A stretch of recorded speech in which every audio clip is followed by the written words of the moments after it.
আসসালামু আলাইকুম ভিউয়ার্স, আজকে আপনাদের মাঝে নতুন একটি বিষয় নিয়ে হাজির হয়েছি। এক সময় একজন মানুষ ছিলেন যার জুতো ছেড়ে যেত, কিন্তু আপনার স্কুল ড্রেস কিনে দিত। যার পকেটে টাকা থাকতো না, তবুও আপনার জন্মদিনে কেক আনত।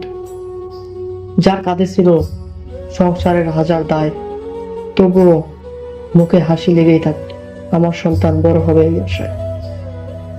দৃশ্য বদলায়, সন্তান যখন বড় হয়েছে, ব্যস্ত জীবন, ফোনে কথা বলছে, বাবা পাশে নেই। আজ সেই বাবা চুপচাপ দরজার পাশে বসে থাকেন। আপনি কখন আসবেন, একবার বাবা বলে ডাকবেন, শুধু সেই অপেক্ষায়। যখন আপনি অনেক কিছু শিখেছেন, অনেক কিছু অর্জন করেছেন, কিন্তু কখনো জিজ্ঞেস করেছেন কি বাবা কি চায়?